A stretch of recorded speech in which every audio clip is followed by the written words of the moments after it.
morning, Africa. Thank you for joining us on African Free Press Television. My name is Bridget Okudele with the news updates.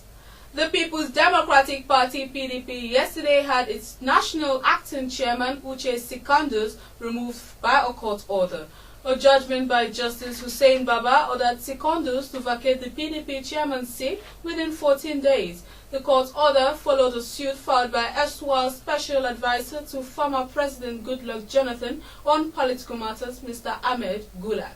The court held that Secondus assumed the headship of the party through an illegitimate process.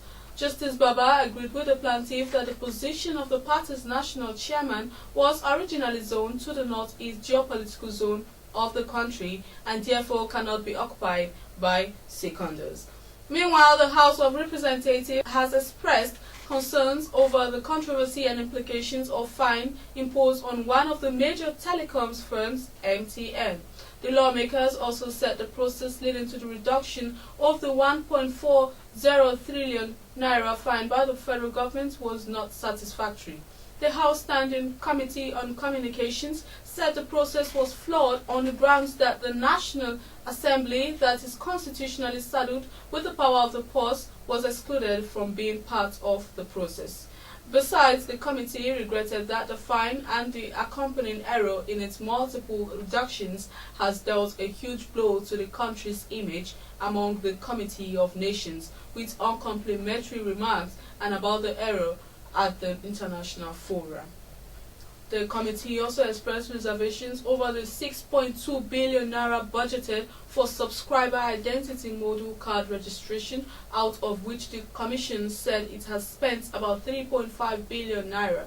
The committee was mandated by the House to investigate the current impasses in the telecommunication sector. The presidency has denied reports on social media that President Muhammadu Buhari received $300,000 and up to 5 armored sport utility vehicles (SUVs) from the Office of the National Security Advisor in the aftermath of the attack on his convoy in Kaduna last year. It said what Buhari got was 1 armored SUV and 1 untreated SUV after the attack, but where his normal entitlement as a former head of state under the remuneration of former presidents and heads of states decree of 1999. Buhari's special advisor on media and publicity, Femi Adesina, in a statement said the president did not accept a questionable monetary compensation from former President Goodluck Jonathan. Mohammed Sanusi II, the Emir of Kano, has denied reports that he gave 40 billion naira in donations to the Office of the National Security Advisor while he was governor of the Central Bank of Nigeria. Contacted by newsmen to react to the allegation that he gave the former NSA, Sambo Dasuki, cash donations before he left office, Sanusi II said it is completely untrue.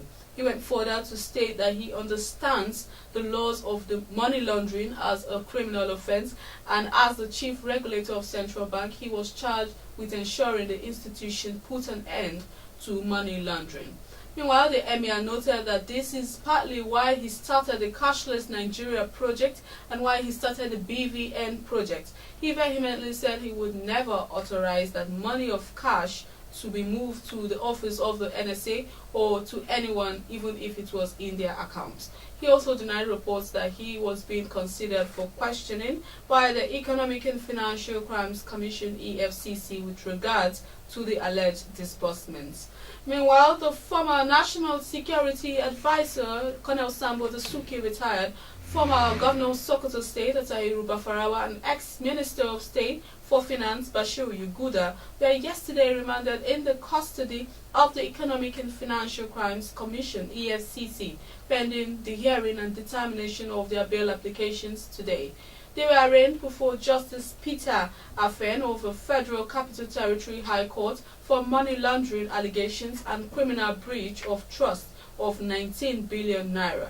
also docked by the EFCC on a 22-count charge of fraud and money laundering are Shaibu Salisu, a former Director of Finance at the NSA office, Bafarawa's son, Sagir, and Dalhatu Investments Limited.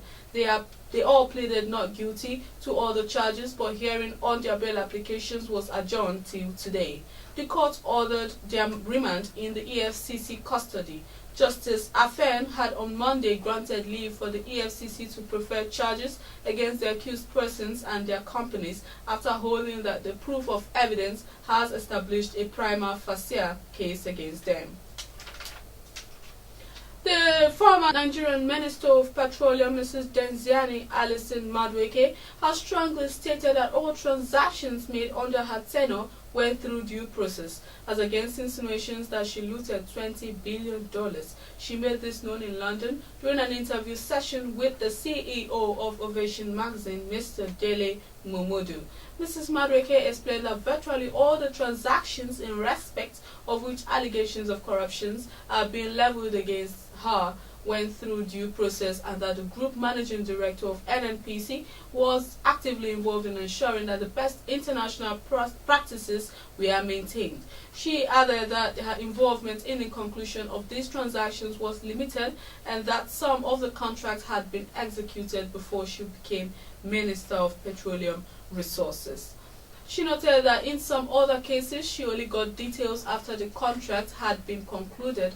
When approached by some businessmen who complained about the terms, she usually admonished them to forego the contract if they felt they were not profitable and seek other ventures within the country.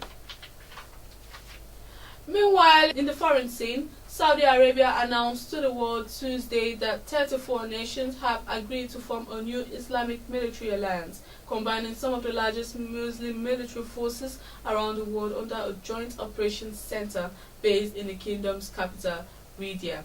The alliance is reportedly designed to help fight extremism and terrorism in the region, but its list of members is raising serious concerns among security experts. Some of the countries involved have known links to terror groups, and a military build-up among these nations could end up benefiting terror organizations.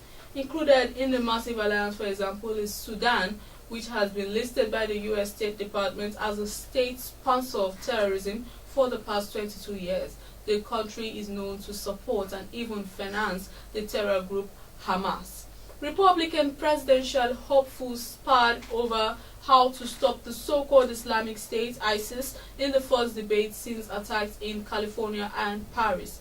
The national security focus yielded heat exchanges between Senators Ted Cruz and Marco Rubio, who clashed on surveillance and immigration policy. Jeb Bush also sought to revive his struggling campaign by forcefully attacking frontrunner Donald Trump. Mr. Trump was on the defensive earlier in the debate for his proposed ban on Muslims entering the U.S., saying, "We are not talking about religion, we are talking about security." However, the debate quickly expanded to broader issues of foreign policy and national security. The candidates repeatedly addressed heightened fears of terrorism in the U.S. on the same day an email threat shut down Los Angeles school system. Meanwhile, in sports, Chelsea's player Cesc Fabregas says players need to justify their big wages and start playing like big players. The thundering Premier League champions are only 1 point above the relegation zone after Monday's 9th defeat of the season at Leicester. After the game, boss Jose Mourinho said his work was betrayed by his players. In Premier League history, when teams have had 15 points from 16 games, they have finished, on average, in 17th position, 1 place above the drop zone. Mourinho says he does not believe the Stamford Bridge club are in the relegation battle. For more stories, please log on to our website at www.africanfreepress.com. Follow us on Twitter at African Free Press. Like our Facebook page at African Free Press. Don't forget to join in our discussions at African Free Press Forum and subscribe to our YouTube channel at African Free Press. My name is Bridget Okudili. Do have a good day.